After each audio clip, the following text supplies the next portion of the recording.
Bueno, contento como siempre de estar acá, esperando que sea un café fructífero, estoy seguro, porque nuestro invitado es una persona de opiniones fuertes e interesantes. El último tuvo bastante impacto, fue con Soledad Acuña, y ya vieron el tremendo escándalo que se armó por algunas declaraciones fuertes que hizo Soledad, pero muy valientes también. Lamentablemente vivimos en un país donde no nos indignamos por las realidades, sino porque alguien lo diga. Si hay pobres, no importa, pero si vos decís que hay muchos pobres, estigmatizar. Me parece que le pasó algo así a Soledad, que hizo declaraciones muy valientes sobre el tema de la educación, un terreno delicado donde lo políticamente correcto termina configurando diagnósticos errados o ausencia de diagnóstico, y por lo tanto hace imposible la solución de problemas. Pero bueno, no los quiero aburrir con eso, simplemente advertirle a Andrés que está bajo los ojos y las lupas de las fieras, y nada más. Con Andrés me une una vieja relación. Hace muchísimo tiempo, en el primer mandato, nos presentó como un amigo, Fernando Pedrosa, que lo hemos tenido aquí de invitado, junto con Sandra Pita, que fueron los autores del documento de la infectadura, ¿sí? No sé si lo recordarán. Y a partir de ahí hemos siempre tenido una relación muy amistosa y polémica a la vez, porque somos somos indios de la misma tribu, pero con diferentes plumas, por decirlo de alguna manera. Él es radical, yo no soy radical, ahora estoy en el PRO, en temas de integración regional, yo soy federalista y él es un neofuncionalista, o sea que somos amistosamente enemigos o enemistosamente amigos, no sé cómo decirlo. Nada, me parece que pueden salir cosas muy interesantes de estas. Han salido, hemos participado de conferencias, inclusive un par en el Parlamento Europeo, hemos participado de muchas cosas interesantes, y sé que Andrés es un gran analista. Tengo que decirlo porque es verdad, y también porque ahora es mi profesor en teoría de la integración regional. Estoy cursando el máster de Relaciones Internacionales de Bolonia, y lo tengo de profesor de integración regional, una de las cátedras más interesantes y específicas, probablemente porque es también mi interés y porque está muy, muy bien dada. Nada, yo le doy la palabra a Andrés si quiere decir algunas palabras iniciales, y después, como siempre, hago las 2 o 3 primeras preguntas, y les damos paso a las preguntas y a las participaciones del resto del café, que es siempre lo más interesante. Les recuerdo, por las dudas, que alguien se quede afuera, que cuando se llena el cupo está abierto y ya está mucha gente viéndolo por YouTube o por Facebook. ¿No es cierto, Diego? ¿Estamos habilitados ya ahí? Sí, correcto, Fernando. Repito las buenas tardes para todos y los que se fueron sumando. Esto sí, lo estamos viendo, la gente lo puede ver en el Facebook tuyo, y a partir de mañana seguramente en el canal de YouTube. Perfecto. Bueno, Andrés, you have the floor. Fernando, es un placer haberte reencontrado en la maestría de Bolonia y te agradezco mucho la invitación a este café. Quizás hubiera sido ideal que estuviese Juan Grabois acá, pero eso es más complicado, tiene opiniones más firmes y más conflictivas. Pero lo primero que tengo que hacer es una admisión. Mi introducción va a ser súper breve porque lo que me interesa es conversar con ustedes. Acá son las 9 pasadas de la noche y ya cenamos, así que lo mío no es un café. Espero que no les moleste. Te bancamos. Nos envidiamos y te bancamos. En Acá Bruselas. me olvidé aclarar que estás en Portugal. Aclará eso un poco, dónde estás y qué es lo que estás haciendo, me parece importante. Estoy en Lisboa, capital de Portugal. Las razones que me trajeron acá tienen más que ver con el corazón que con la crisis argentina del 2002, que es cuando me mudé. Así que estoy hace 18 años. Vivo mentalmente en Argentina, por lo menos de eso me acusan en casa. Viajaba a Argentina hasta 7 veces por año. Hasta el año pasado, este año está más complicado. Pero gracias a amigos que me invitan, sigo teniendo algún tipo de interacción permanente y cotidiana con mi país. Y hablando de mi país, me gustaría hacer un contraste. De nuevo, quiero ser muy breve porque después quiero que charlemos y peleemos. Perú vivió su 2001 la semana pasada. Reventó. Tuvieron una destitución de un presidente, que se había sustituido un presidente, una situación Rodríguez-Sayana, que le duró poco, y después, con una breve etapa de cefalía, tanto en el Congreso unicameral como en el Ejecutivo, se decidieron por un académico que por ahora va durando. Al mismo tiempo, Perú tiene un presidente del Banco Central, que fue designado por Alan García en 2006, y está hace 14 años en el puesto. Pasaron 6 presidentes, un presidente del Banco Central. En Argentina, desde 2006, hubo 8 presidentes del Banco Central, 1 contra 8. Perú es la niña de los ojos de los economistas que valoran la estabilidad, el equilibrio fiscal y la estabilidad macro, junto con Chile. Chile estalló el año pasado. En la Plaza Central de Santiago, Plaza Italia, que ahora se llama Plaza de la Dignidad en los hechos, no se podía vivir literalmente, porque quien vivía alrededor de la Plaza Italia estaba condenado a los gases lacrimógenos día y noche, y por lo tanto quien tenía chicos sobre todo se tuvo que mudar. Las 2 mejores economías del continente se rompieron, o mejor dicho, no se rompieron, siguen excelentes, equilibradas, estables, sin inflación. Se rompió la política, se rompió la sociedad. Argentina está al revés, y esto sé que es polémico y es la intención. La economía está rota desde por lo menos 1975.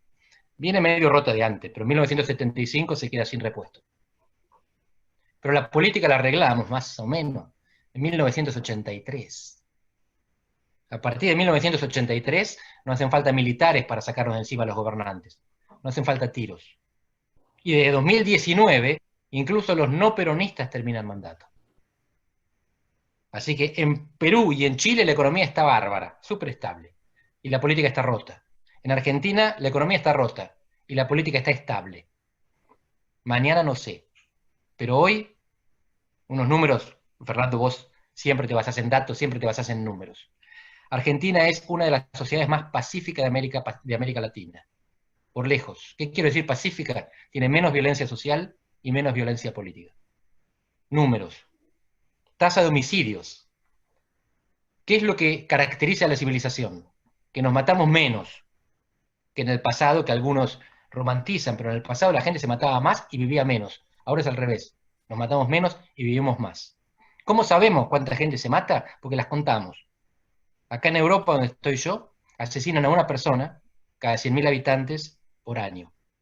En Estados Unidos, a 5 veces más.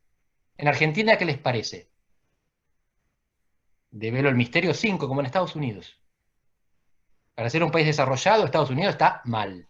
Para ser un país en desarrollo, Argentina está, veamos, en Chile matan a 3. Están mejor. En Uruguay matan a 10, 2 veces más. En México a 20. En Brasil a 30.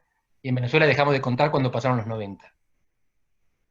Esa es la violencia social. En Brasil asesinan a 60.000 personas por año, de las cuales un cuarto, 15.000, son ejecuciones policiales. En Argentina venimos bajando todo el tiempo la tasa de homicidios. Todo el tiempo. Con Chocobar o sin Chocobar. Es un éxito conjunto de la sociedad argentina, con méritos desequilibrados, algunos gobiernos más que otros. Pero algo se ha hecho. ¿Y cuál es el número de violencia política? ¿Cómo medimos la violencia política? No es los homicidios en general, es cuántos activistas o militantes y cuántos periodistas son asesinados, pongamos, por semana, por unidad de tiempo. En Brasil, Colombia y México, todas las semanas asesinan a activistas y a periodistas, en plural, no uno, muchos, todas las semanas, casi todos los días en algunos países. En México, cuando el Estado captura a un narcotraficante, le rodean, le toman la tierra, no es la comedia de la policía bonaerense rodeando olivos. Le paran el país y se lo hacen liberar. Son más fuertes los narcos que el Estado en México. Tienen más fuerza el Comando Rojo, el primer comando de la capital, en las prisiones brasileñas y en algunas favelas, que el Estado brasileño. Colombia tiene buena parte de su territorio fuera del control estatal. Argentina puede ir en esa dirección. De hecho, hay atisbos. En Rosario, zona de frontera. Pero estamos lejos, lejísimos de eso. Tenemos un país donde la economía es un desastre, desastre. Y la política, sin embargo, economiza la violencia. Mi impresión, mi intuición, mi deseo es que consigamos valorizar lo que hemos construido todos, nosotros y ellos, buenos y malos, y corregir lo que falta. Porque desde Alfonsín y consolidado en 2019 tenemos democracia estable. Falta el desarrollo, falta arreglar la economía. Y eso mi impresión es que no se hace imponiendo unos contra otros, porque lo probamos todo. Probamos con golpe y sin golpe, con proscripción y sin proscripción, con peronistas, con radicales y con pro. La única manera es sentarse y perder juntos, en el corto plazo, para ganar juntos en el largo. Es facilísimo decirlo de Lisboa. Así que ahora la palabra está con ustedes, disparen. Sí, yo antes de entrar, estoy seguro que vamos a encontrar muchas preguntas y muchas disidencias con respecto a lo que dijiste. Pero me interesaría, antes que nada, yo creo que ya lo he dicho, soy presidente de la Comisión del Mercosur. Y creo y sostengo que el mayor logro del gobierno de Cambiemos en relaciones internacionales no fue el G20, sino la firma del inicial del acuerdo entre el Mercosur y la Unión Europea, que es un paso extraordinario, decisivo, y que si lograra avanzar obligaría a la Argentina a solucionar muchos de los problemas que tenemos y que tenemos, o parece, no estamos en condiciones de solucionar por nosotros solos, porque nos metería en una especie de jaula de acero que nos dice, bueno, en 10 años o solucionaste esto o estás completamente fuera de juego. Me gustaría, antes que nada, y antes de entrar al tema nacional que vos ya introdujiste, ir a esto. ¿Cómo ves esto? ¿Compartís esta visión? ¿Te parece importante? ¿Y cuál es? Porque además el acuerdo se venía negociando, pero digamos en las últimas semanas hemos tenido una gran cantidad de noticias negativas. ¿Cómo lo ves? ¿Y qué te parece que se puede hacer y qué va a pasar, ¿no? Estamos entrando en nuestro terreno común, de común admiración, entusiasmo y escepticismo, quizás, la integración regional. Antes, Fernando, parto de algo para que sepan desde dónde hablo. Por diferentes razones, en mi casa en Buenos Aires, que la mantengo con discos, libros y ropa, tengo una bandera de la Unión Europea. Y mi despacho acá en la universidad, tengo una bandera de Uruguay. Así que mi corazón está con la integración, por diferentes razones, todas ellas buenas. Y de hecho, estudié la integración porque cuando vine a estudiar, elegí el Instituto Universitario Europeo, que es la universidad de los países miembros de la Unión Europea. Y yo pensaba que ellos querían que todos los estudiantes investigasen la integración. Yo quería estudiar partidos políticos. Pero entonces busqué algo a mitad de camino. Partidos en el Parlamento del Mercosur. 1997, no existía el Parlamento del Mercosur. El Mercosur estaba recién inventado. Pero Duhalde, que era gobernador de la provincia de Buenos Aires, ya lo mencionaba. Entonces, mi curiosidad era, el Parlamento de la Unión Europea, el Parlamento Europeo, tiene familias de partidos preexistentes. Hay partidos socialistas en todos los países de Europa, demócratas cristianos, populares, liberales, verdes. En el Mercosur no. Yo quería saber cómo se iban a constituir esas familias. Quería estudiar el proceso de formación de familias partidarias transnacionales. Cuando llegué acá, me aceptaron, en parte me aceptaron porque les interesaba América Latina, yo era un bicho raro. En parte a un profesor le interesaba partidos y a otro integración. Finalmente, lo que me dijeron es, tu tema de estudio no va a existir hasta después de tu deadline, del plazo de entrega de la tesis. Tuve que cambiar y pasé a presidencialismo en el Mercosur. Así que toda mi vida me la pasé comparando cómo funciona la Unión Europea, cómo funciona el Mercosur. Cuál es el impacto de las instituciones supranacionales de la Unión Europea, cuál es el impacto del interpresidencialismo en el Mercosur.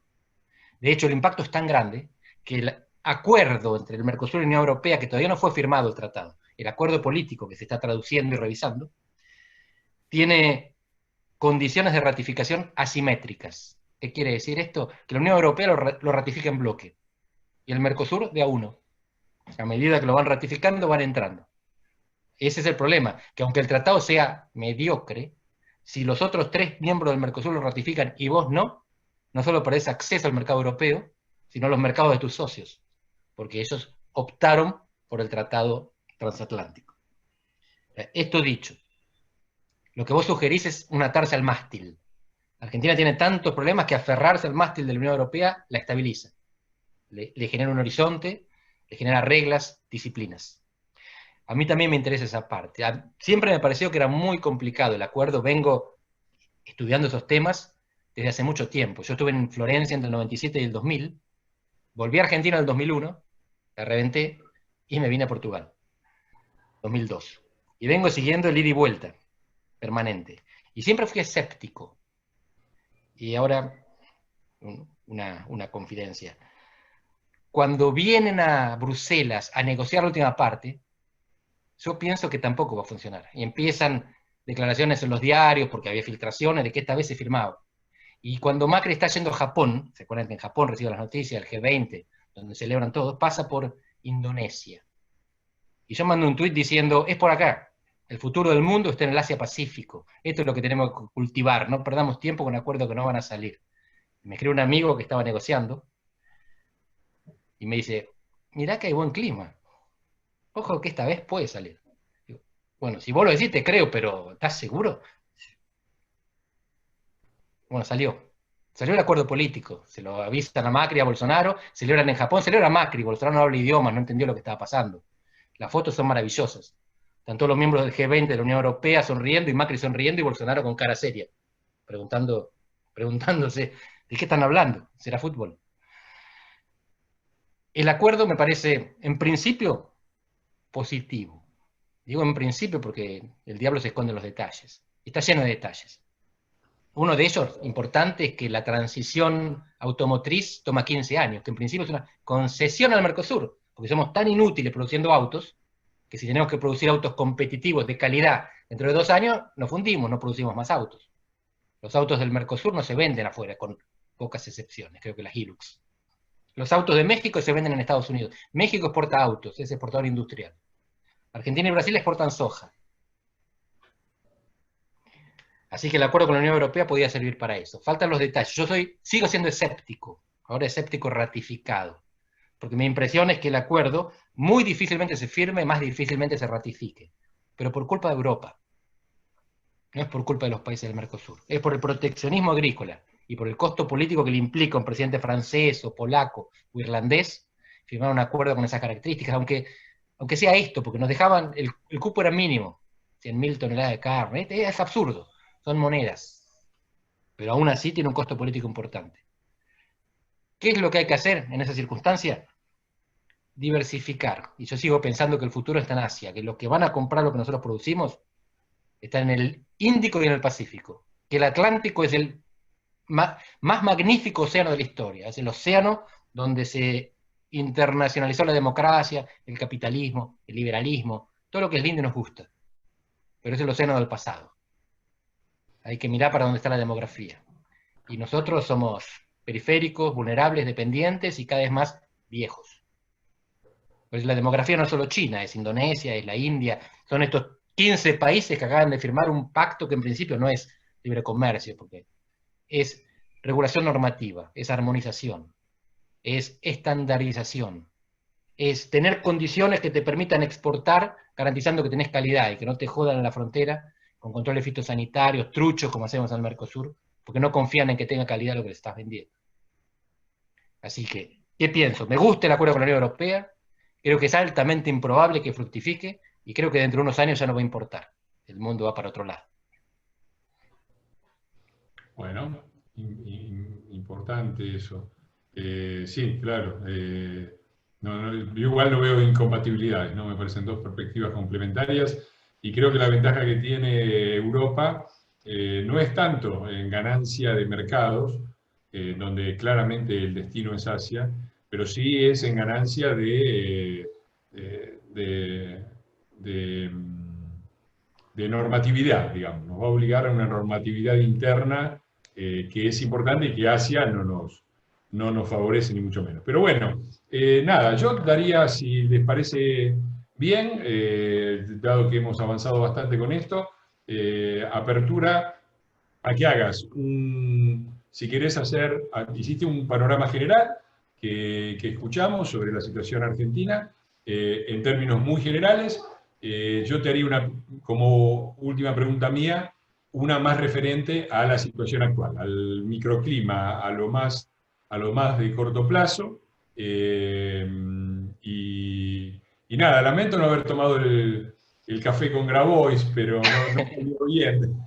Terminamos, no sé si te enteraste, terminamos en un programa de TN. Ah, ¿no lo viste eso? Sí, me estoy entrando ahora. Sí. Sí, con Grabois, diciendo que él con mucho gusto tomaría el café conmigo, yo diciéndole que de ninguna manera iba a tener una conversación privada con él, que lo que quisiera decir me lo podía decir delante de las cámaras de televisión. Pero Pero puede ser bueno, un café así, un café público. te doy entrada para que hagas un diagnóstico más de corto plazo y después vamos directamente a través de Diego a las preguntas de la gente. Bárbaro. Macri y Alberto Fernández son personas diferentes, con ideas diferentes, con personalidades diferentes, con representaciones sociales diferentes. Sin embargo, creo que los dos, como cualquier político, como cualquier gran político, son apostadores. La apuesta de Macri fue que no se acabara el financiamiento. No es que Macri ignoraba la posibilidad de que... Yo soy testigo de que Macri estaba consciente de que se podía acabar el financiamiento. En diciembre de 2017, él whatsappea a un amigo diciéndole, si se corta el financiamiento, somos boleta. No fue como lo expresó, pero esa era la idea. 4 meses más tarde se cortó. Él apostó a hacer reformas con financiamiento internacional. Si se cortaba el financiamiento, caía el plan de reformas, Fondo Monetario. ¿Cuál es la apuesta de Fernández?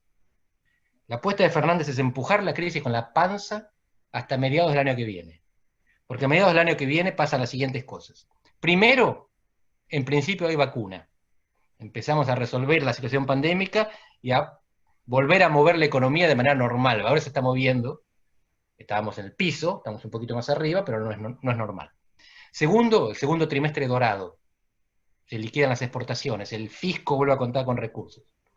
Tercero, se mantienen las bajas tasas de interés en Estados Unidos. Quiere decir que el capital que anda dando vueltas por el mundo tiene alguna posibilidad de meterse acá en una apuesta de riesgo. Si las tasas estuvieran altas, la ponen en Estados Unidos, que es ganancia segura. Y cuarto, China va a crecer, se espera un 8%. Va a consumir, va a comprar, y por lo tanto van a aumentar los precios de las cosas que le vendemos, recursos naturales, las commodities. Con esas 4 condiciones, Fernández puede llegar a octubre creciendo y repartiendo, y ganar las elecciones intermedias. Octubre, no agosto. Por eso las PASO los complican tanto. Ellos no tienen tiempo de mostrar recuperación hasta agosto, necesitan 2 meses más.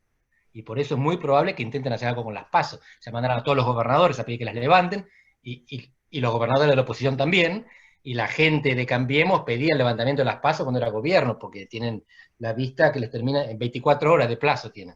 Esa es la perspectiva de mucha gente, que hablaba de la inconstitucionalidad de las PASO. Sin PASO, Scioli era presidente en 2015.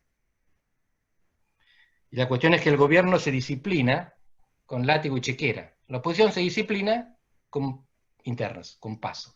Es la que más necesita. Si esto es así, es una apuesta, le puede salir mal. La Argentina puede explotar. Esta es la famosa frase, hay que pasar el invierno en Argentina, ya no funciona, hay que pasar el verano. Argentina explota en diciembre.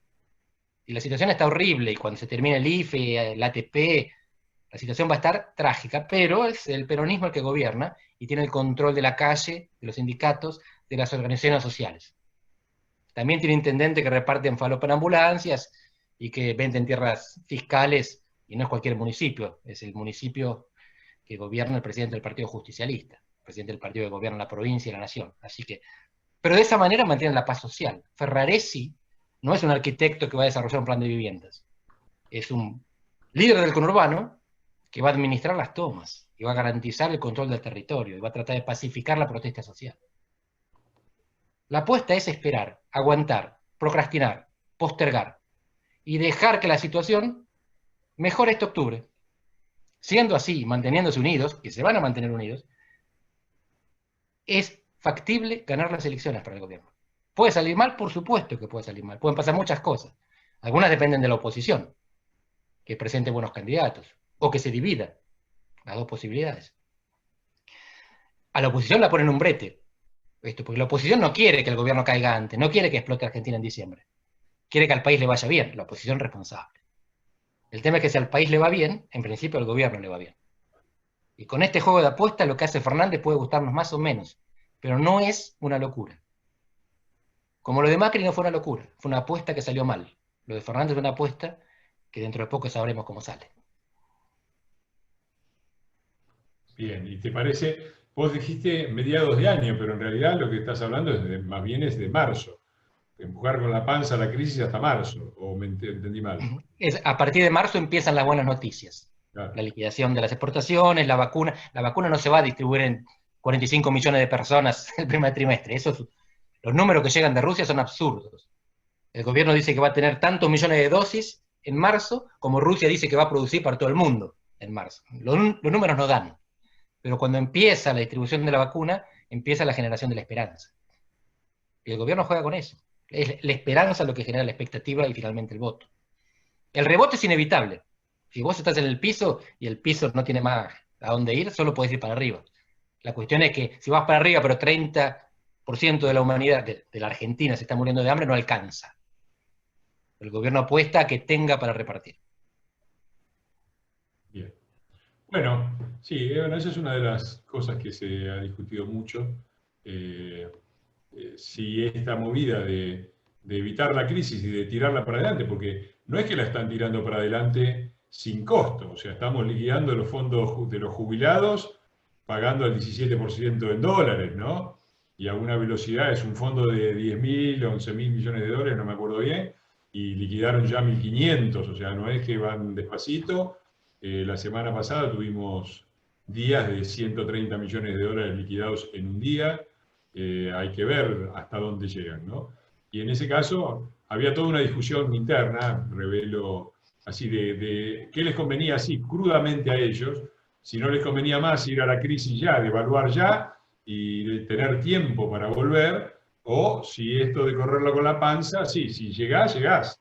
Pero también si llegás, hay que ver también el ángulo de la curva, ¿no? Porque a mí me parece también, no sé qué opinás vos, que muchas de las cosas que están haciendo son pan para hoy, hambre para mañana. O sea, lo que están haciendo ahora para poder llegar hasta la recuperación crea enormes daños a la recuperación. Porque si vos metés ahora las medidas que están metiendo, el impuesto a la riqueza y toda una serie de medidas contractivas de la economía, tenés más chances de llegar hasta ahí. Pero después el rebote no va a ser una B, probablemente sea la pipa de Nike, como dicen ahora, ¿no?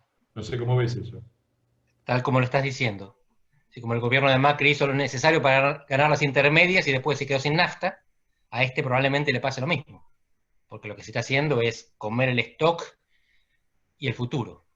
Hay un numerito que es el que nos indica cuánto futuro tenemos, cómo es nuestro futuro, que es la tasa de inversión. Un país que necesita desarrollarse necesita una tasa de inversión de 20% del PBI por lo menos por año. Argentina no sé qué está ahora, pero debe estar la mitad o menos en medio de la crisis. El extremo de la crisis había bajado 39% interanual. Ahora obviamente rebotó, pero no rebotó mucho, y las medidas que hay y los comentarios que nos llegan también del sector productivo son terribles, porque todo el mundo que me está mirando esto dice, bueno, yo si invierto arriesgo un montón, y si me sale bien y gano, me la van a quitar, porque me cambian las reglas todos los días. No es tanto, yo hasta donde llegué, no es tanto la oposición de los sectores económicos y de las grandes empresas al impuesto a la riqueza, en el sentido de que sea tan dramático, porque nadie se funde porque te saquen el 2-3%, pero lo que te dicen es que básicamente lo que hay es una inseguridad absoluta, porque de ninguna manera está asegurado que sea por un año solo, y lo que te dicen es que si necesitan te la van a quitar, como sea, a como dé lugar, ¿no? Entonces eso sí es, desde el punto de vista de la inversión, un problema grande. Bueno, pero no sé si compartís y... Es eso, la plata que cobras ahora te ayuda a empujar la crisis ahora, pero condena el país para más adelante. Pero todos los gobiernos vienen haciendo lo mismo. En este momento es tal como decís, en el anterior también. Vamos a ganar la próxima y después vemos. Apostemos a los buenos vientos. Y los buenos vientos cuando llegan te encuentran ya enterrado. Muy bien. Bueno, vamos a las preguntas. Yo tendría un montón de observaciones, pero vamos a las preguntas de la gente. Muy bien, muchas gracias Fernando y Andrés. ¿Me escuchan bien? Sí. ¿Sí? Perfecto. El primer anotado es Agustín Almeida y les recuerdo que a los que deseen preguntar que se anoten en el chat y yo voy tomando nota. Agustín, por favor. Hola, buenas tardes. Hola, Agustín. ¿Qué tal, Andrés? Bueno, en principio breve porque la última vez que pregunté fue hace unos meses con Negri y bueno, me posicioné un poco y me fui un poco por las ramas, así que voy a tratar de ser lo más concreto posible. Bueno, mira, Andrés, un poco en línea con lo que decías recién, a mí, yo me reía que recién cuando hablaban con Grabois, porque yo particularmente, hace 2 años, porque esto fue en octubre del 2018, después de tu propuesta al Café con Grabois, Fernando escribió un artículo en Infobae que para mí es probablemente uno de los mejores artículos que leí, de hecho lo tengo guardado y cada tanto lo releo otra vez. Porque bueno, mirá, a mí sinceramente yo recién vi tu introducción y creo que tenés un positivismo, digamos, para ciertos análisis, pero en este caso, o sea, justamente hablando de Grabois, pero hablo de Grabois, digamos, como uno más, ¿no? Entre todo lo que estamos viendo acá en Argentina hace mucho tiempo, por lo menos desde el inicio de la cuarentena, para ser más concretos. Y yo lo que te preguntaría es si, sinceramente, vos, al día de hoy, 2 años después, todavía crees que la grieta, o sea, se soluciona tomando un café, aceptando que vos en su momento dijiste que tu propuesta para el café no era para que para que terminaran pensando lo mismo, sino para que pudieran escucharse. Pero sinceramente, nada, yo veo gente como Grabois, las actitudes que tienen, y mi pregunta concreta es si hoy, 2 años después, harías la misma sugerencia, y concretamente, ¿qué opinás del kirchnerismo como movimiento, la actitud kirchnerista ante la vida? ¿Qué te parece? Esa es mi pregunta, y bueno, gracias por escucharme. Gracias a vos por la pregunta. Yo soy un politólogo, y tiendo a pensar en los moldes de la ciencia política. Y nosotros interpretamos, entendemos y estudiamos a los partidos políticos en función de 3 aspectos: la ideología, la sociología y la organización. Y a mí lo que me parece más relevante, sobre todo en el caso argentino, es la sociología de los partidos, no la ideología. Si vas a preguntar por la ideología de Grabois, no me importa, no me parece relevante. O mejor dicho, me parece poco relevante. Lo que más me importa es su sociología, quién representa, a qué sectores, qué capacidad de acción tienen esos sectores, qué necesidades tienen esos sectores. Y Argentina es un país que tiene en este momento 50% de pobres. No es 40%, eso es mentira. La mitad de los argentinos son pobres. Y más del 60% de los niños argentinos son pobres. ¿Qué futuro tiene un país donde 2/3 de sus niños son pobres? La pobreza significa que tienen déficit de alimentación y obviamente tienen déficit de educación. Pero el déficit de alimentación les dificulta la educación, el aprendizaje. Está recontra estudiado. Escúchenlo a Facundo Manes. Estamos creando personas, estamos creando ciudadanos que tienen capacidades reducidas. Tenemos que vivir con esta gente y tenemos que dar lo máximo para que esta gente tenga lo más de sus posibilidades. Para que tenga alimento, para que tenga educación, para que tenga aprendizaje. Y esta gente la representa personas como Grabois. Nosotros no elegimos quién representa a la mitad de los argentinos. La mitad de los argentinos elige quién los representa. Esto está súper estudiado en ciencias políticas también. La gente vota a aquellos que le conviene o a aquellos que expresan lo que siente. Porque esto también es muy importante saber. No solamente votan los electorados en función de sus intereses, a veces votan en función de sus pasiones. Y muchas veces los electorados votan para castigar al que está, aún castigándose a sí mismo. Esto pasa en Dinamarca y pasa en Argentina. Voto rabia, voto bronca, se llama. Si nosotros ignoramos a las personas a las que representa Grabois, nos estamos olvidando de la mitad del país. Entonces Grabois es una circunstancia. Sacamos a Grabois del planeta, no existe más Grabois, sigue el 50% de pobres en Argentina. ¿Podemos construir un país común? Esa es la pregunta. La respuesta es: debemos construir un país común. Debemos. Es el país de ellos y de nosotros. ¿Cómo hacemos? Con los representantes que elijan ellos. Ahora, el café es una metáfora. Lo que hay que hacer es pactar.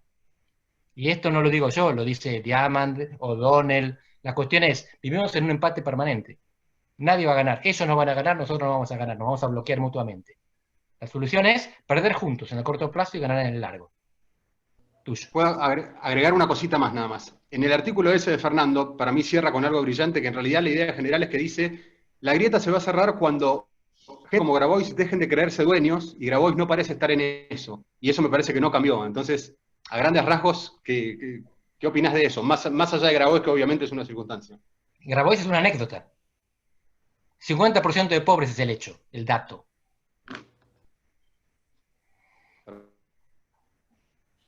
Muy bien, muchísimas gracias. La siguiente persona que se había anotado es Gabriel Pichel. Tenemos a Gabriel, ahí está, se habilita el micrófono. Buenas tardes. Bueno, mi pregunta es la siguiente. Según mi visión, los verdaderos progresistas, demócratas y republicanos venimos perdiendo desde hace décadas la llamada batalla cultural.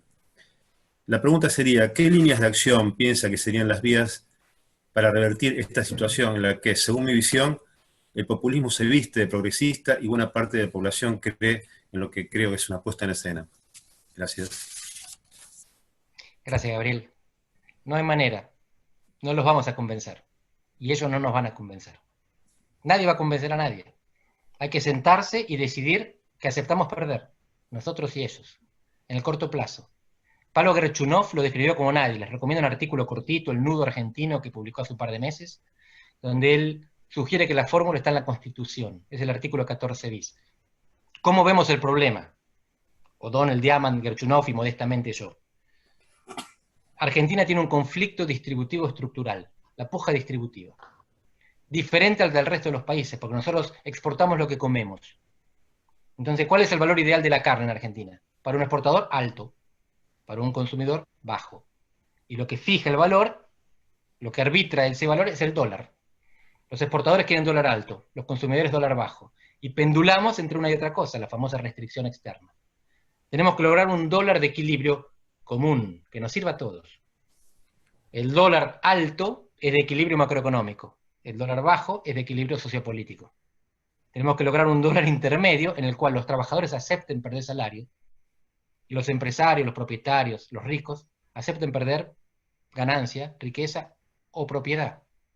Y el artículo 14 bis habla de la participación en las ganancias por parte de los trabajadores. Los trabajadores van a ganar menos hoy, pero cuando Argentina crezca van a ganar más mañana. Los empresarios van a ganar menos hoy, para ganar más mañana. ¿Se puede ganar hoy? ¿Podemos ganar todos hoy? No, no podemos ganar todos hoy, tenemos que perder todos hoy. El problema de Argentina es que no hay mañana. Es un país que por la experiencia, por el aprendizaje, es cortoplacista. No es porque los argentinos somos enfermos, es porque somos racionales. Aprendimos a ser cortoplacistas porque el que apostaba a largo plazo perdía. El largo plazo hay que construirlo, no es natural. En la naturaleza no hay largo plazo.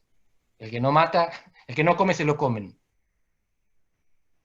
Lo que tenemos que hacer es convencernos de que vivimos en civilización, la civitas común, en una ciudad en la cual todos vamos a seguir. No tengo autoridad moral para decirlo, porque yo estoy en otro lado, pero no me fui por la crisis de Argentina, me fui por una chica que está acá escuchando. Es atenuante, si sirve de algo. Pero la cuestión es esa, y quiero volver. La cuestión es, vamos a vivir juntos, ellos y nosotros. ¿Cómo hacemos para convivir? ¿Cuál es la fórmula de convivencia? La fórmula es perder juntos, ahora, convenciéndonos de que vamos a ganar juntos mañana.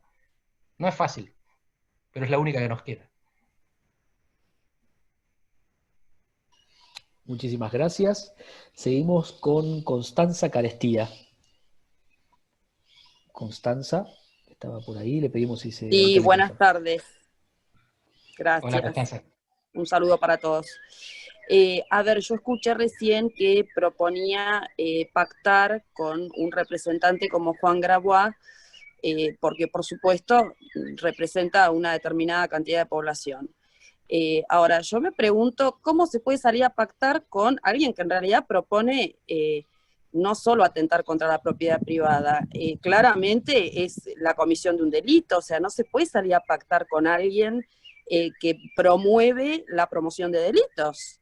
Yo no estoy de acuerdo con, no sé qué clase de pacto, en realidad esa es la pregunta, se puede hacer con alguien que promueve la comisión de hechos ilícitos.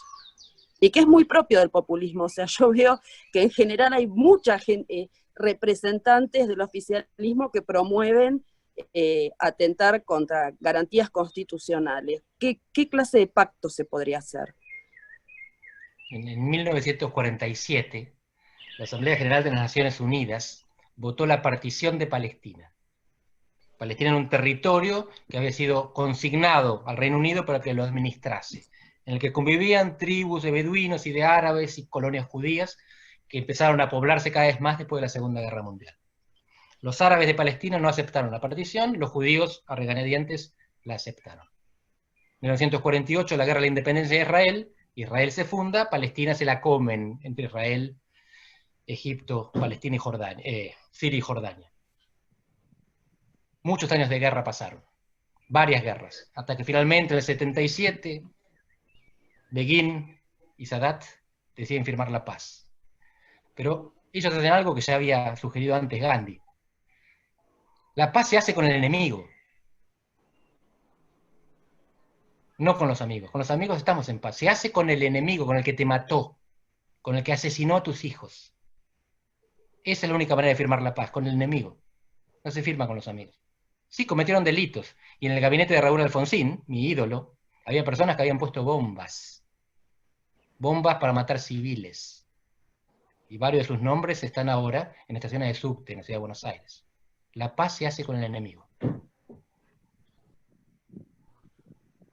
Disculpa, o sea, yo creo que en el concepto de justicia, o sea, si estamos a esta altura de la humanidad con 3 poderes claramente definidos, considero que uno de los poderes que tendría que actuar es justamente el Poder Judicial. Yo soy abogada y capaz que estoy muy teñida por esto, pero me parece que en una sociedad hay reglas claras, ¿no? Lo que está bien y lo que está mal, y ya está definido desde muchísimos y muchísimos años de nuestra historia. Qué tipo de acciones están sujetas a ser punibles, qué se puede pactar y qué no. Es mi pensamiento, ¿no? Constanza, Está bien. te agradezco. Vos sos abogada y sabés que entonces hay 2 bibliotecas. Y si las Sí, reglas por estuvieran supuesto, claras, no harían muchas. falta abogados ni jueces si las reglas estuvieran claras, porque serían No, por supuesto. autointerpretables, serían de interpretación automática. No lo son, hay que interpretarlas y hay que aplicarlas, de eso se trata. Y la política, el indulto, la amnistía, están por encima. Para no hablar de que Comodoro Pi es ¿quieren que utilice el adjetivo? Mejor no. La democracia argentina en la década del 80 tuvo el mejor poder judicial, con una Corte Suprema impresionante, en la que Alfonsín le propone a Luder, el candidato derrotado, que sea el presidente, que sea miembro de la Corte Suprema y la presida. Luder, dignamente, rechaza. Y tuvimos la Cámara Federal, que juzgó las juntas. Y de ahí pasamos a la servilleta de Corach y a Comodoro Pi. En el Congreso puede gustar más o menos, pero funciona. En parte mérito de sus integrantes que están acá entre nosotros, pero funciona. El Poder Ejecutivo funciona, nos puede gustar más o menos. A veces lo gobernamos nosotros, a veces los otros. La justicia abajo, comercial, civil, laboral, mal que mal. La justicia política argentina, ¿a esa le vamos a dejar que se encargue de juzgar? ¿Más corrupto que Comodoro Pi? ¿En serio? Muy bien, muchísimas gracias por este intercambio. El siguiente turno es para Jaime Korenblum. Acá estoy, buenas tardes. Buenas tardes. Acá Hola, estoy. Jaime. Hola Andrés, hola Fernando. Primero, una cosita, vuelvo un poquito. Grabois no representa a nadie, se adueñó de un movimiento para su conveniencia personal, armó una masa crítica y reparte lo que a él le parece. A mí me parece que no, sin los intermediarios, esa gente estaría tal vez mejor, recibiría más y no tendríamos a estos líderes mesiánicos organizando las cosas que organizan. Pero bueno, esta es mi idea. Respecto del Congreso, después que lo diga Fernando, a mí me parece que el Congreso no funciona. Funciona el supermercado, funciona todo, y el Congreso está lleno de camaritas con tipos cómodamente sentados en su casa. Los congresistas deberían estar sentados ahí discutiendo cómo discutimos mucho los que estamos trabajando acá, los que vamos a trabajar a muchos lados, arriesgándonos porque tenemos que trabajar. Y bueno, nada, en lo del acuerdo, ¿cómo se puede acordar con un partido que generalmente cuando uno negocia es el ganar-ganar, ¿no? Uno negocia por el ganar-ganar, para tratar. Yo nunca he visto a los peronistas negociando algo equitativamente. La prueba la tuvimos hace poquito con el trío Pandemia, y que a los 2 minutos le rompieron la cabeza al jefe de gobierno de la ciudad. Eso es una traición aberrante. ¿Y cómo negocias? ¿Cómo volvés de eso a sentarte? Bueno, no, ahora en serio, vamos a ver qué hacemos con esto, juntémonos a negociar con gente como Labaña, que acaba de decir, yo no estoy de acuerdo con el impuesto, pero se olvidó de sus diputados que votaron a favor del impuesto. Es un despiole esto, ¿eh? Es un despiole.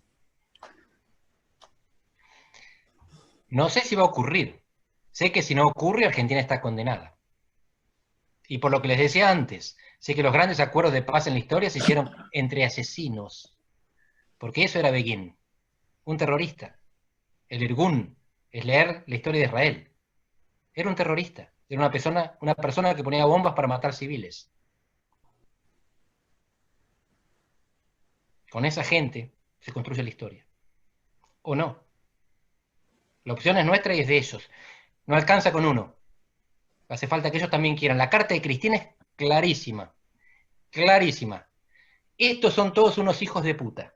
Alberto, te puse para que negocies con ellos. A partir de ahora la culpa es tuya. Es lo mismo que hay que decir del otro lado. ¿Va a funcionar? No sé. No soy demasiado optimista con Argentina. Y no siendo demasiado optimista, todo lo que le dije antes es verdad. Sigue siendo un país mucho mejor para vivir que la mayor parte de las alternativas. No lo digo yo. Lo dicen los 200.000 uruguayos que viven en Argentina contra los 20 ricachones que se mudaron para Uruguay. Los peruanos, los bolivianos, los paraguayos, los chilenos en la Patagonia. Argentina sigue siendo un país que atrae más de lo que expulsa. Es un país que a veces le exigimos más de lo que puede dar. Y está bien. Hay que exigirle todo. Pero quizás con el ideal nos estamos quedando muy cortos en la realidad. A veces hay que aspirar un poco menos para conseguir un poco más. Muy bien, muchísimas gracias. El siguiente turno es para Diego Barros. Diego, si... Ahí está, a ver. Sí. Buenas tardes, Fernando y Andrés, gracias por el espacio. Y hasta ahora lo que yo vengo escuchando es mucho de la coyuntura, y está bien, y es muy necesario, pero muy poco de tal vez un mediano plazo. En un mundo en el que estamos, en el que de modo inédito Estados Unidos por primera vez un presidente no acepta su derrota, en una Argentina que, como dijiste, Andrés, tiene el 50% de pobres y donde habría que agregar que varias generaciones ya no está, vienen sufriendo las consecuencias de la mala educación, de la mala formación.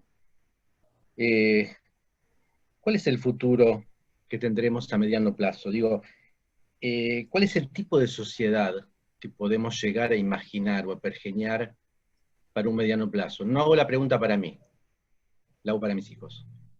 Me encanta. Muchas gracias, Diego. Y empiezo agarrándome de una parte accesoria de tu pregunta, que es la mención a Estados Unidos. Porque me parece muy importante que tengamos esto en mente. Hay dos cosas que están de moda en Argentina, discutir cosas de afuera, Borgen y Trump, ¿verdad? Y Borgen es todo lo que está bien. ¿A quién no le gustaría tener una política así? Y Trump, pues, hay gente que le gusta quizás, pero para otros es todo lo que está mal. Hoy hubo una conferencia el Instituto de Defensa Nacional acá en Portugal, donde había un especialista que había estado en el gabinete de Obama y probablemente volverá a estar en el gabinete de Biden. Y él decía que heredan tierra arrasada. Trump destrozó la administración pública. No hay continuidad en la diplomacia. Se fueron. La diplomacia norteamericana captaba a los mejores. Los mejores se fueron a otro lado, no están más ahí. O los que quedan están descorazonados. Tienen que reconstruir el Estado en Estados Unidos, que venía mal. No es culpa de Trump solamente. Muchos años de desinversión, infraestructuras viejas. ¿Ustedes vieron los trenes en Estados Unidos? Compárenlos con los trenes de Europa, Japón o China. Se cae a pedazos Estados Unidos. Tiene problemas tremendos internos. Ahora, muchos preguntan, ¿cuál va a ser la política de Biden hacia América Latina? No va a haber casi política de Biden hacia América Latina. No tiene tiempo, no tiene atención, no tiene dinero. Así, chiquitita va a ser para lo que están alrededor. México, América Central, un poquito el Caribe, y después vean lo que pueden hacer con los de abajo. Brasil y quién más. Está destrozado Estados Unidos. En parte porque la grieta lo destrozó, pero en parte la grieta es producto de ese destrozo. ¿Qué le espera a Argentina? ¿Cómo está Argentina en el mundo? Miren, si tengo que simplificar, divido el mundo en tres. Vamos a decir 4.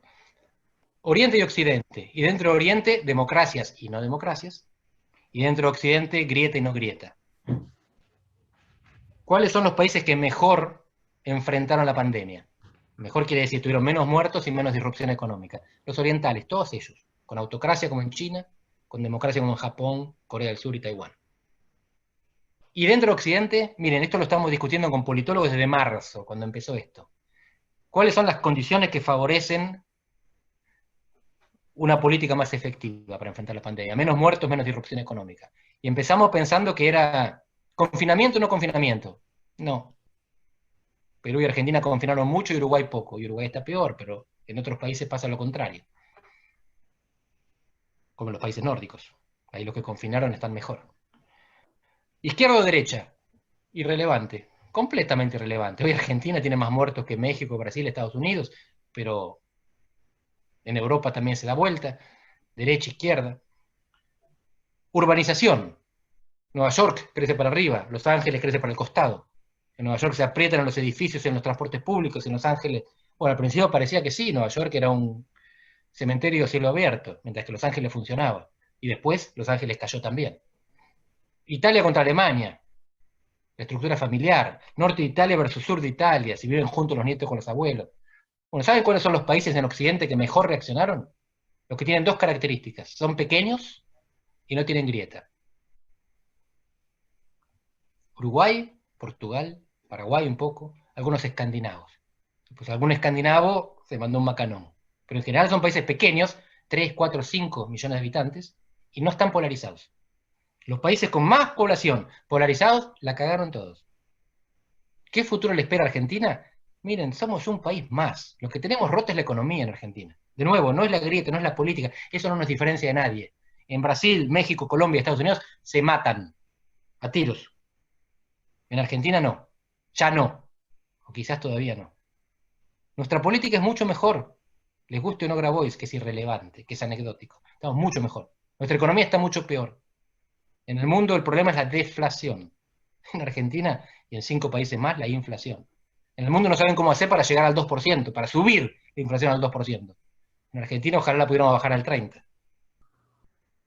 ¿Qué va a hacer Argentina? Depende de lo que hagamos los argentinos, solo en parte. Porque después hay factores externos para toda América del Sur. Tasa de interés, precio de las commodities. Lo que hay que hacer modestamente, me parece, es prepararse para cuando soplen buenos vientos y para no hundirnos cuando soplen malos vientos.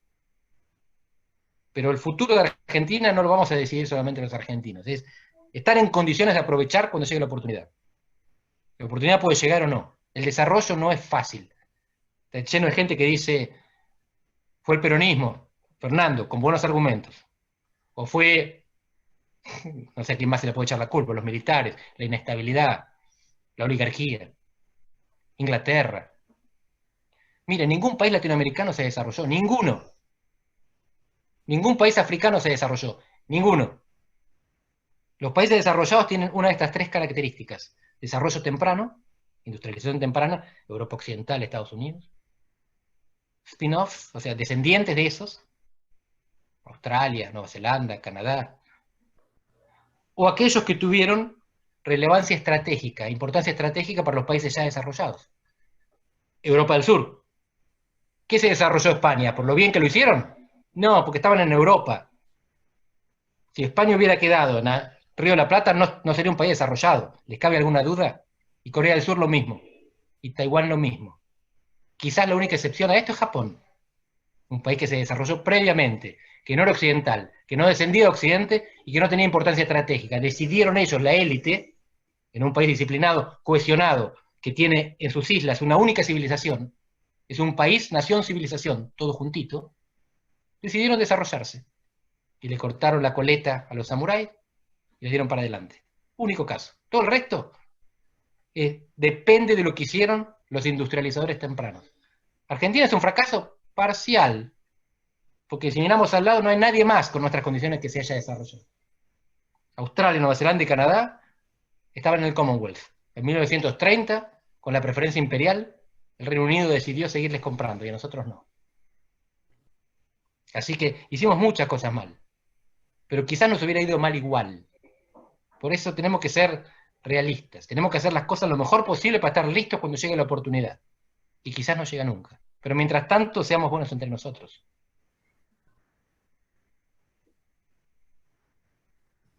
Muy bien, muchísimas gracias. El siguiente turno es para Walter Villalba. Ahí lo veo. A ver, Walter. Bueno, ¿me escuchan? Hola, buenas tardes para todos. Hola, Walter. Voy a aprovechar para saludar a Andrés, religionario. y a Fernando. En realidad la pregunta para los dos, o sea, yo algo que tengo, ¿cómo podemos confiar? Porque para hacer un pacto, un acuerdo, yo soy abogado, también milito, necesitas buena fe. Y lo que caracteriza el peronismo, por lo menos por mi experiencia, corta experiencia, es, digamos, que no te cumplen la palabra.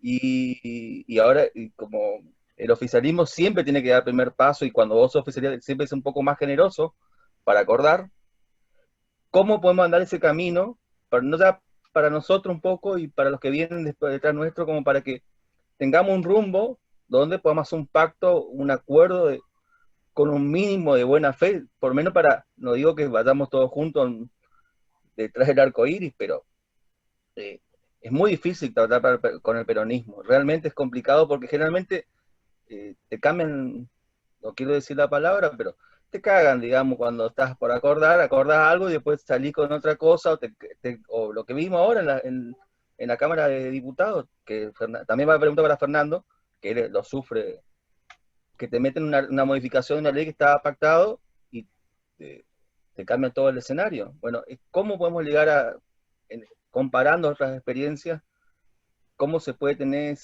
ese acuerdo, ese pacto, si no hay buena fe o uno no se siente, digamos, no se siente cómodo o desconfía? Hay desconfianza, ellos también deben tener confianza nuestra, obviamente, pero del otro lado uno intenta. Y la otra es, yo creo que para gobernar el peronismo puedes llegar a pactar con una parte, por intereses en común, y con otra parte capaz que no. Y eso te puede garantizar cierta gobernabilidad. Por lo menos nosotros, donde yo vivo, nos especializamos en eso, siempre vivimos el peronismo, y bueno, estamos todavía, el año que viene tenemos una gran pelea, y vamos a ver cómo resulta. Gracias. Walter, gracias a vos, pero tengo que corregirte. Vos vivís en una de las dos únicas provincias de Argentina que desde 1983 no gobernó el peronismo. La otra es Neuquén, porque en la capital la gobernaron con Grosso, cuando todavía no se elegía. De Corrientes y Neuquén son las únicas provincias donde el peronismo no gobierna desde 1983, ¿cierto? Es cierto. Felicitaciones. Y desde el 2001 gobernamos los radicales. También agrego. Bueno, ahora, hablando en serio, es verdad que la falta de buena fe torna muy complicada la negociación y el acuerdo, muy complicado. Y es verdad, sobre todo, esto es fundamental, porque capaz que no lo resalté, que la responsabilidad de la iniciativa la tiene el gobierno. Así que en este momento le corresponde al gobierno, y creo que eso es lo que Cristina le trata de hacer entender a Alberto. Y acá estoy interpretando.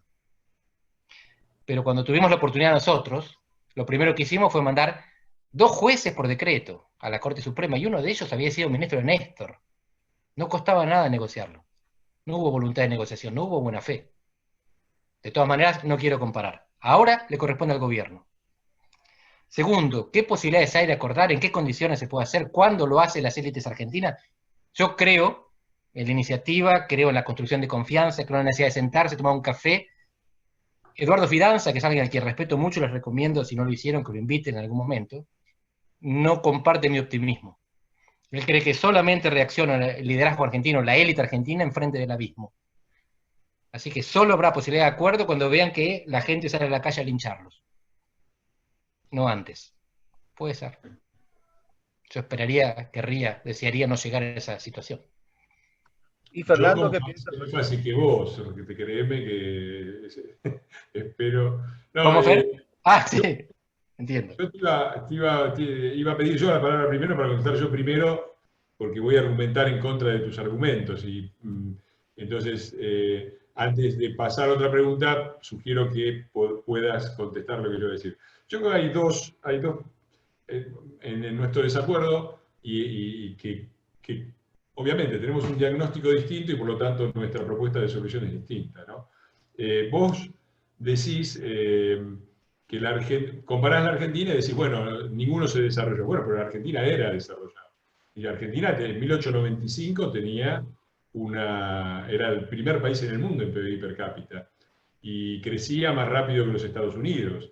Y es falso que crecía solamente desde el punto de vista agrario. Cuando analizás el crecimiento industrial entre 1870 y 1945, la parte industrial de la Argentina bucólica, agraria y qué sé yo, 1870, 1945 crecía al 5,5% promedio anual. 5,5%. Es decir, que no era solamente que estaba creciendo, sino que se estaba desarrollando. Y yo creo que el peronismo, y el 17 de octubre de 1945, encarnó eso. No encarnó lo que dice el peronismo, un país en decadencia, con grandes bolsones de pobreza, sin perfecto, todo lo contrario. El peronismo fue un intérprete genuino de un anhelo genuino de democratización y de progreso de una Argentina que estaba creciendo. Fue la emergencia no de un fracaso, sino de un éxito. Pero de 1945, todavía vos decís 1930, yo mucho tiempo estuve. Ahora, resulta que en 1945, según Madison, que es lo más confiable, vos sabés, 1945 éramos sextos todavía. Es decir, que en el oscilar entre los 10 primeros seguíamos ahí. Sexto PBI per cápita del mundo, 1945. Y ahí cae así verticalmente. La caída por puestos es la más intensa de la historia, es entre 1945 y 1955. Probablemente influenciada por la salida de Europa de la guerra, porque varios países que estaban por abajo de Argentina la pasaron en ese periodo. Pero de 1945 hasta acá, el único elemento, si uno hace una composición, ¿qué fue lo que caracterizó a la Argentina y no al resto de los países de 1945 para adelante? La respuesta es el peronismo. Y una cosa, nosotros estábamos con Chile y Uruguay, siempre, bueno, con Uruguay un poco menos, pero con Chile era impensable la comparación con Chile, era impensable la comparación con Brasil. Argentina es infinitamente más rica, y hoy ya no lo es. Todo ese fenómeno, hubo dictaduras, sí, claro, responsabilidades, claro, pero hubo dictadura de los dos lados, hubo un montón de cosas que afectaron a los dos lados. Lo que afectó específicamente a la Argentina me parece que es el peronismo. Y ahí voy al segundo punto de mi objeción, que es la representación. Cuando uno ve el mapa electoral y ve qué es lo que representa el peronismo, encuentra a todos los sectores, no quiero usar la palabra parasitarios, usemos la palabra subsidiados, ¿no?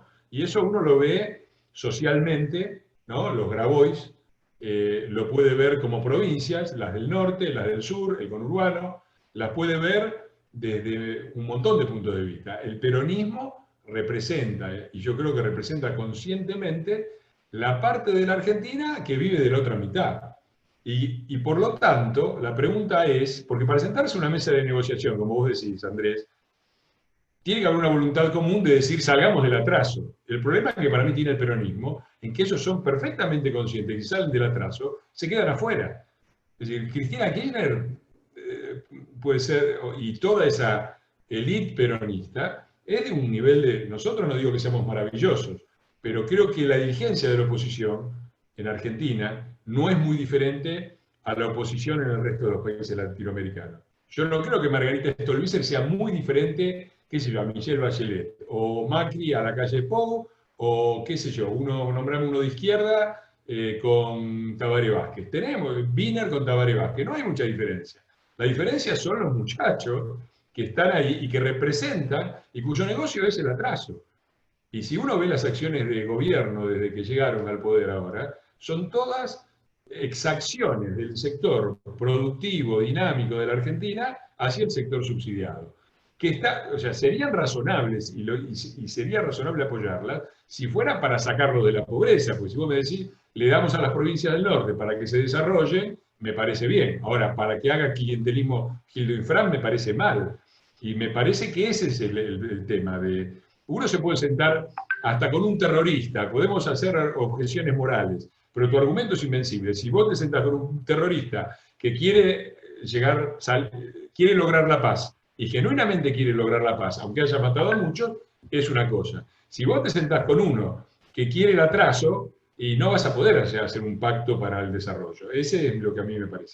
Pero te doy la palabra para que me contesten, y no te prometo no contestarte y pasar a la siguiente pregunta. No, me encanta, Fernando, te agradezco muchísimo, y esto para pensar juntos. La primera primero. Coincido. Hasta 1930 Argentina era una historia de éxito y un país prácticamente desarrollado. El nivel de complejidad económica era inferior a sus equivalentes en América del Norte y Europa Occidental, pero íbamos por buen camino. Justamente por lo que se llamó imperio informal, porque teníamos de hecho el mismo estatus que Canadá, Australia y Nueva Zelanda. Teníamos esa relación privilegiada con Gran Bretaña, que nos compraban y nos vendían. Cuando se acaba el imperio informal, por el privilegio imperial que le otorga el Commonwealth y nosotros no estamos adentro, en 1930 dejamos de poder venderle, y de ahí el roca ráncima, el intento de ver cómo hacemos para mantener ese modelo agroexportador, que permitió una ligera industrialización. Pero andábamos bárbaros porque caíamos en una de las tres categorías que mencioné. No éramos industrializadores tempranos, pero éramos el equivalente a un spin-off, a un desprendimiento imperial. Nunca fuimos una zona geopolítica de alta prioridad, y nunca lo seremos. En 1930 dejamos de serlo, hubo intentos de industrialización, el plan Pinedo fue el más inteligente de todos, no funcionó por problemas políticos, disputa con los radicales, le mataron a un militante, entonces no le votaron el proyecto en el Congreso, hay un artículo de Juan Liach brillante sobre esto. Y el peronismo trata de darle una vuelta de tuerca y encuentra el segundo modelo argentino, el industrial sustitutivo de importaciones, que nació rengo y se agotó definitivamente en 1975. Pero esos fueron los dos modelos que le dieron a Argentina oxígeno, crecimiento y distribución. El agroexportador primero, el industrial sustitutivo después. Desde el 75 estamos huérfanos. No sabemos qué producir ni a quién vendérselo. Más allá de las críticas que le podemos hacer al peronismo, lo que pasa es esto. Y acá viene la transformación del peronismo, que la narró Steve Levitsky primero, pero después siguió produciéndose.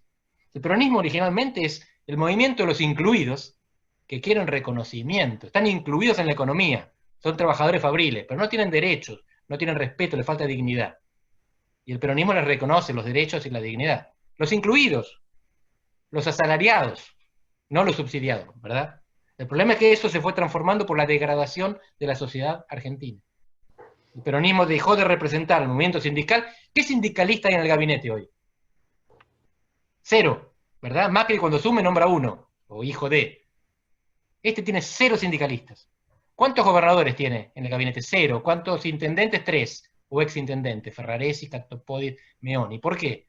Porque la cuestión es garantizar el control territorial y la estabilidad política en el conurbano bonaerense. El resto que se hunda. Hay 21 ministros, 2 del interior, 19 de las Buenos Aires. Piensan en el obelisco, viven en el obelisco, sienten el obelisco, olfatean el obelisco, y cuando dicen Vicentino dicen Vincentín, porque no saben lo que es La Pampa. Disculpen, vos sos porteño, Fernando, el máximo respeto a los porteños. El problema es leer al país desde la capital, desde el AMBA. No entienden al país, pero entienden su región, entienden su territorio, entienden su clientela. Y en todo caso representan a la Argentina degradada que supimos construir. Claro, nosotros queremos pensar que somos menos responsables que ellos.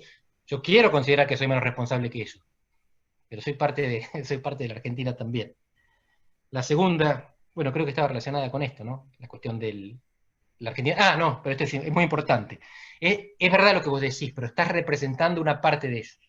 Hay otra parte de ellos que también gana en la Argentina productiva, porque Schiaretti y Perotti gobiernan la segunda y tercera provincia de Argentina, que son productivas, no son subsidiadas, son recontra productivas, y son de derecha, son el peronismo blanco.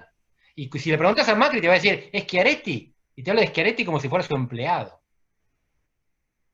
Pero son peronistas. ¿Por qué los peronistas ganan Córdoba y Santa Fe? Algo entendieron. Y sobre todo, la cuestión clave acá es, ¿por qué no gobiernan, por qué no dirigen ellos el peronismo? Y no dirigen ellos el peronismo porque hay más votos en el conurbano. Y esto es clave, porque esta es la paradoja argentina. El conurbano no consigue poner presidente de ellos, pero consigue condicionar al que llega. Menem ganó la presidencia porque lo puso a Duhalde del conurbano. Kirchner ganó la presidencia porque Duhalde lo bancó desde la presidencia. ¿Qué provincias gana Kirchner con el 22%? Gana la Patagonia y la provincia de Buenos Aires. Y Cristina hace ganar a Alberto, no por los votos de Puerto Madero. ¿Cuál es el problema? Que el conurbano se perjudica a sí mismo, porque no es que es tan floreciente, no es que ponen un presidente que después lo favorece y ahora son prósperos, y riegan los helechos y los iluminan. Se perjudican a sí mismos. ¿Y por qué nosotros no somos capaces de hacerlos dar cuenta de que se perjudican a sí mismos? Algo nos está fallando a nosotros. Porque si ellos están cada vez peor, y nosotros no les podemos hacer dar cuenta que están cada vez peor, y mostrar que nosotros los vamos a poner mejor, el problema es nuestro. Pero aquí ya estoy entrando en una cuestión religiosa, de autoculpabilización. Tenemos que pensar qué es lo que estamos haciendo mal nosotros para que ellos no se den cuenta que se están perjudicando haciendo lo que están haciendo. En ese punto estamos completamente de acuerdo, desde luego. Grande. Muy bien. Algo estamos haciendo mal, no cabe duda. Qué bueno encontrar coincidencias en la disidencia. El siguiente turno es de Nicolás Fuster, que había pedido ahí la palabra. Nicolás. Hola, buenas tardes para ustedes. ¿Qué tal, Fernando? ¿Cómo estás? Hola, Andrés. Encantado. Nico. Bueno, yo también soy un argentino en Europa y también tengo una bandera de la Unión Europea en mi cuarto, así que esto, ahora que no la ve nadie y que no nos escucha nadie, te lo puedo decir. Una pregunta respecto a lo que dijiste al comienzo, Andrés, que me llamó la atención, porque soy un argentino en Europa. Respecto de Chile, Perú, Argentina, la estabilidad política versus estabilidad económica y al revés, ¿no? Mi pregunta es, ¿por qué crees o dónde crees que reside el motivo por el que en Chile y en Perú hay tanta inestabilidad política con una economía estable, acaso la desigualdad? ¿Y por qué en Argentina, por el contrario, hay una política estable con una economía inestable? Gracias. Genial. Países oligárquicos, países plebeyos. Para que no les parezca que es una opinión, me voy a remitir a Guillermo O'Donnell, gran politólogo argentino ya fallecido. Tiene un texto maravilloso que vos conocés, Nicolás, que se llama, lo censuraron, pero el original era ¿y a mí qué mierda me importa? Y él compara la antropología, la microsociología de Argentina y de Brasil. Se supone que en Brasil hay dos personas de diferente clase social conversando y de repente de la clase baja se le va la mano, se propasa. Y el de la clase alta le dice, ¿usted sabe con quién está hablando? Y entonces el otro dice, no, disculpe, no sabía. Y en Argentina el portero al dueño del edificio le dice, a mí qué mierda me importa. ¿Vos me vas a decir a mí lo que puedo decir? Bueno, ese plebeyismo argentino y uruguayo es único, único. Si ustedes tuvieron la oportunidad, les recomiendo un libro que es muy, muy entretenido, Jorge Volpi, un escritor mexicano, El insomnio de Bolívar. Y él empieza contando que se dio cuenta de que era latinoamericano, era mexicano, en Salamanca, cuando fue a estudiar. Salamanca tiene un instituto de estudios iberoamericanos maravilloso. Y él dice que en México se sentía mexicano, no tenía nada que ver con Guatemala, o con Brasil, o con Argentina, a 10.000 kilómetros de distancia. Pero en Salamanca tenía mucho más que ver que con los españoles, ni hablar de los alemanes. Nos damos cuenta que somos latinoamericanos cuando estamos afuera. A ver, ¿cómo llegué a esto? Me enganché con el libro de Volpi. Nico, ¿me recordás la pregunta? Sí, ¿dónde crees que reside el motivo por el que en Chile y en Perú hay tanta inestabilidad política? Brillante. Bueno, en Salamanca, donde tuve la oportunidad de ir varias veces, ustedes se encontraban con gente de toda América Latina en este instituto maravilloso. Y si ustedes hablaban con ellos, como yo hice durante años, iba a dar clases y después salís de bares, de tapas, y conversáis, la manía esta que tienen los españoles de ir de uno al otro. ¿Qué característica tenían los latinoamericanos? Los argentinos y los uruguayos eran hijos de nadie. Un médico de provincia, un trabajador acá, una bancaria. Los chilenos, peruanos, centroamericanos, colombianos, todos eran hijos de diplomático, industrial, político, ministro. La clase alta. Y los brasileños y mexicanos a esa altura ya eran becados por el Estado. Podían ser de diferentes clases sociales, pero ya había Estado. En Brasil y en México. En Argentina y en Uruguay iban como podían a los ponchazos, a veces tenían beca, a veces la conseguían. En el resto es la élite. Fíjense los apellidos de los gobiernos chilenos desde 150 años atrás, son siempre los mismos. Siempre los mismos.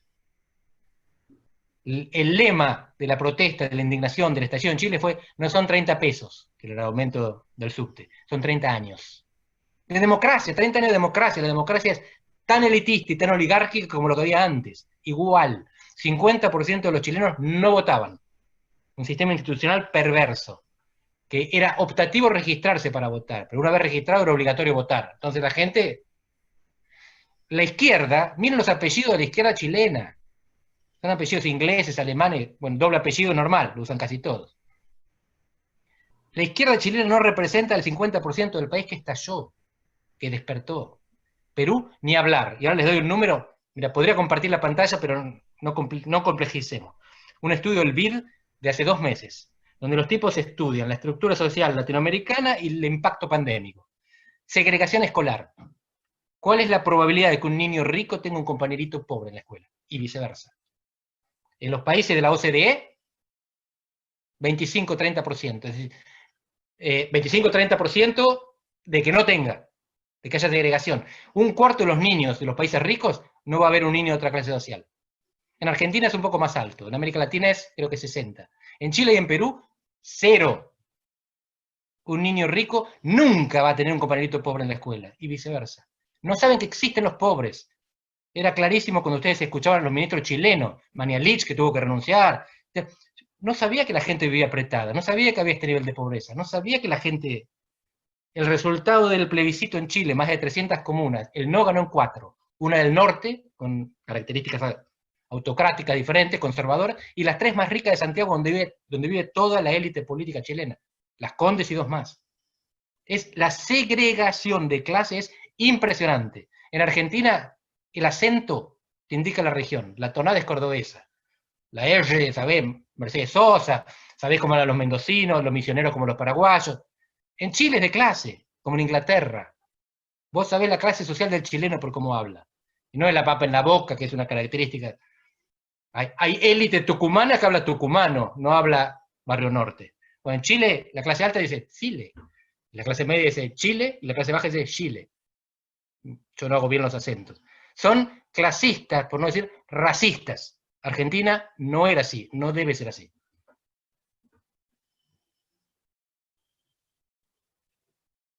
Muy bien, muchas gracias. Tenemos tiempo para alguna pregunta más. Fabio de Alessandro. Fabio, le pedimos si se habilita el micrófono. Hola, sí. Hola, Fabio. ¿Me escuchan? Hola, sí. ¿Qué tal? Ahí me habilito el video. ¿Qué tal, Andrés? ¿Qué tal, Fernando? Buenas tardes. Bueno, primero quería solidarizarme con la ministra Acuña, porque por lo que pasó en las redes el otro día,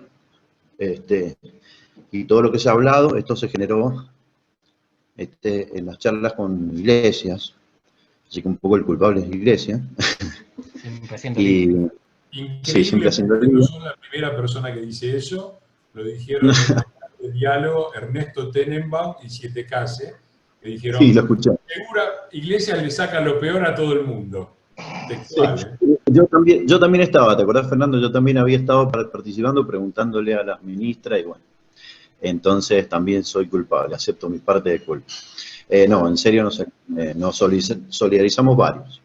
Bueno, el otro, a Andrés, preguntarle, él habló un poco de cómo podría salir Argentina en cuanto a haciendo una revolución productiva o cambiando la matriz productiva, no sé.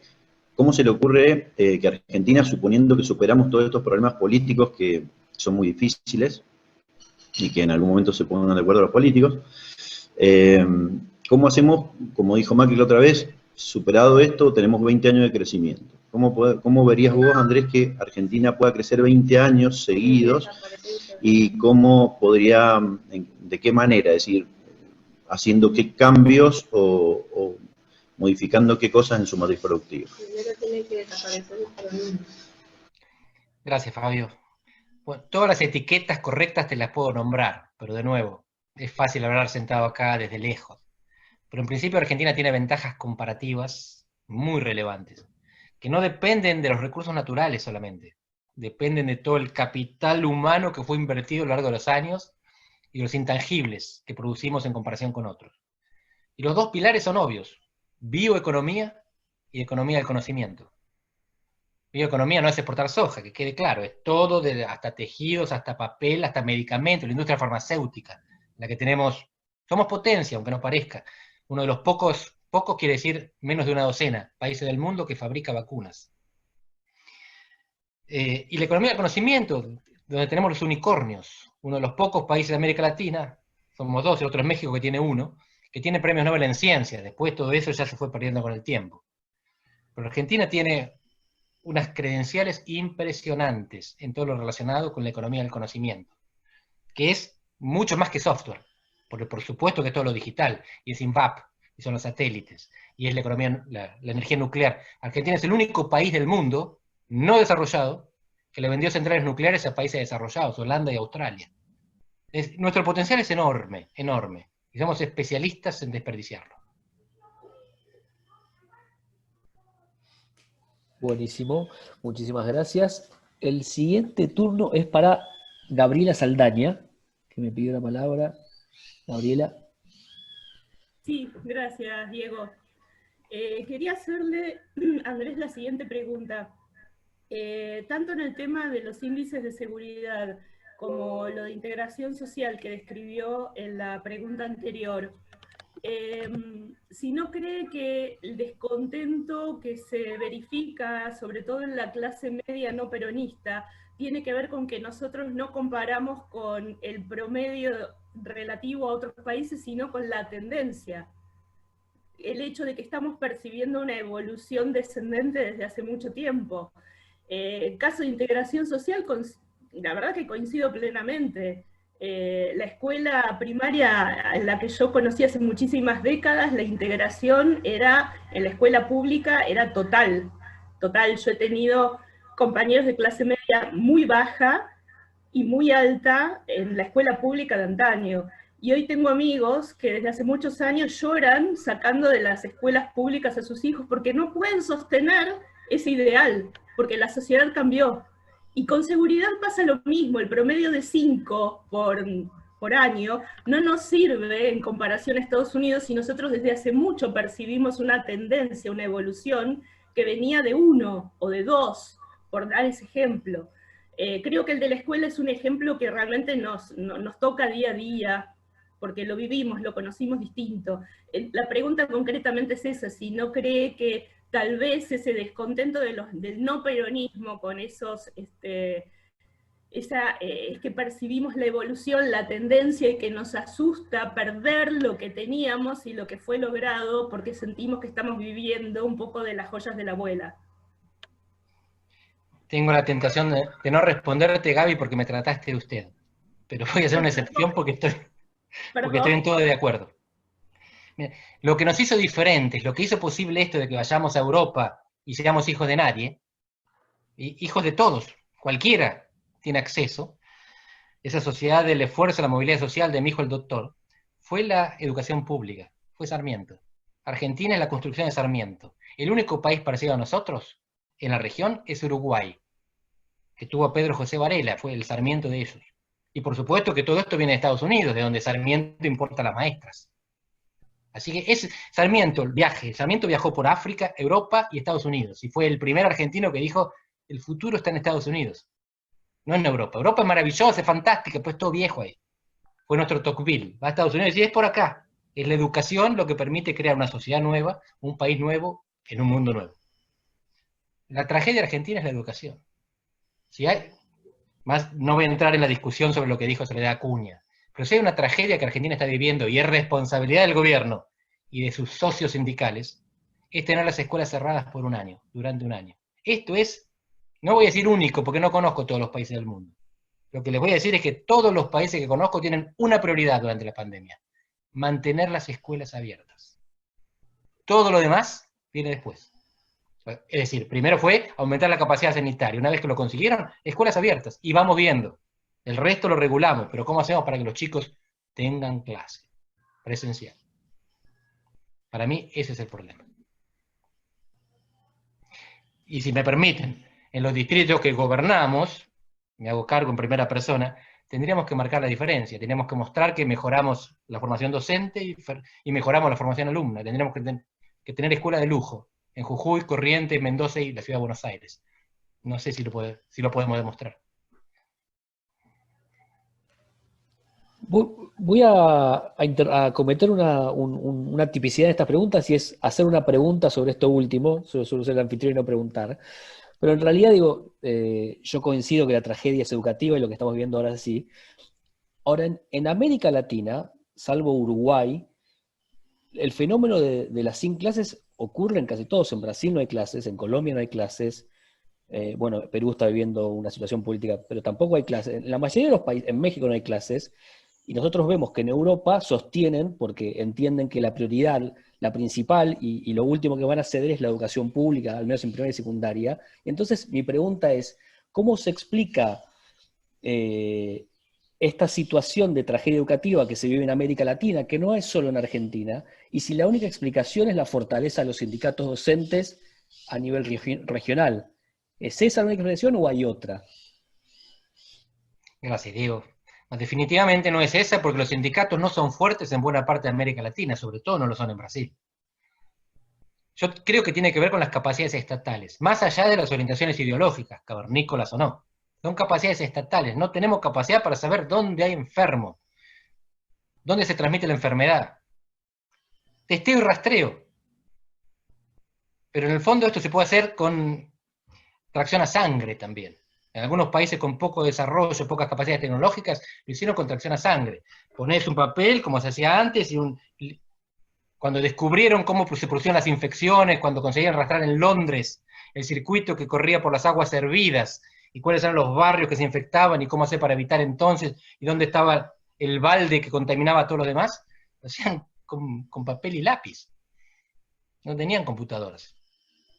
Faltó creatividad, faltó ingenio, faltó sensibilidad, faltó vocación de futuro, faltó entender que la contención de los niños y la educación de los niños es el futuro de los países. Bueno, no sé si tenemos más tiempo. Sí, ya estamos en la hora y media, que es nuestro límite normalmente en el café.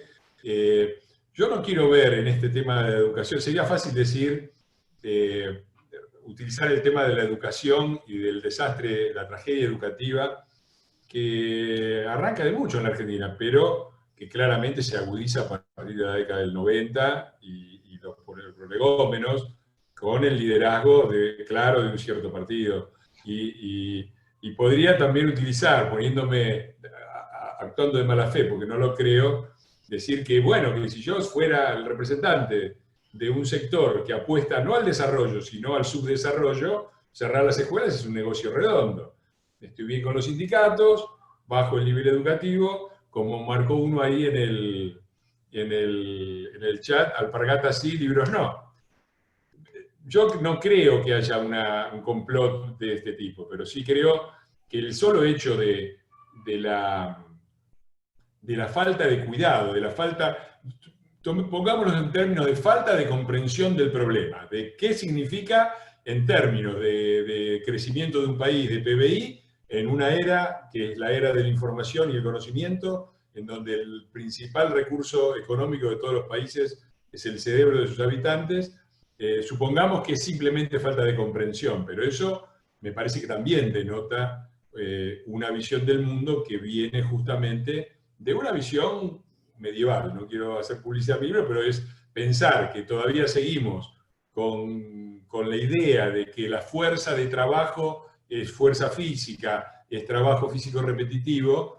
Me parece que a esta altura del tiempo denota también los límites enormes que tiene una dirigencia política, que no creo que sea un análisis razonable de aplicar a toda la dirigencia política, sino especialmente a la que hoy está en el gobierno. No digo que no haya ahí gente que entiende el problema, ni digo que todos los nuestros entienden todo, pero estamos como pareja, me parece, 80-20 y 20-80. Pero bueno, no argumento más. Yo te quiero agradecer, Andrés, la participación. Creo que siempre es importante poder, siempre en el ámbito en el que estamos, que es el de las buenas relaciones y de la confianza en el otro y la buena fe, entender y profundizar las diferencias, no en el sentido de abrir una grieta, sino en que las diferencias sean más fructíferas y nos obliguen a pensar mejor nuestras propias posiciones. Creo que esto es un poco a lo que apostamos hoy, invitándote al café, y te dejo las palabras de cierre para que cuando termines hagamos lo habitual, que es abrir los micrófonos y aplaudir y agradeciéndote por tu participación. Fernando, soy yo el que agradece. Todos saben que tenemos nuestras diferencias y también tenemos nuestras coincidencias. Así que te agradezco la amplitud de que me hayas permitido que hoy las debatamos con buena fe, porque eso es lo que hace la diferencia a veces con otros sectores. Y les agradezco a todos la presencia, las preguntas, y sé que muchos de ustedes no están del todo de acuerdo con las cosas que dije, y eso es lo más rico de tener este tipo de charlas, ¿no? Si pensáramos todos lo mismo, sería aburridísimo. Mil gracias de nuevo. Lo bueno es haberlo hablado así. Eso es lo mejor que nos puede pasar. No, aparte con una enorme riqueza argumentativa, realmente, digamos, de la posición, en lo que no coincidimos, lo más interesante que yo encuentro de Andrés es que su capacidad de argumentación a favor de una posición con la que no estoy de acuerdo es mucho más rica que la que habitualmente se usa. La de un Tailade, por ejemplo. Eso es producto de una educación y de un trabajo, y eso siempre se agradece. Bueno, cerramos con el aplauso. Felicitaciones. Gracias. Gracias. Gracias, Fernando. Gracias. Imperdible lo de ustedes. Gracias.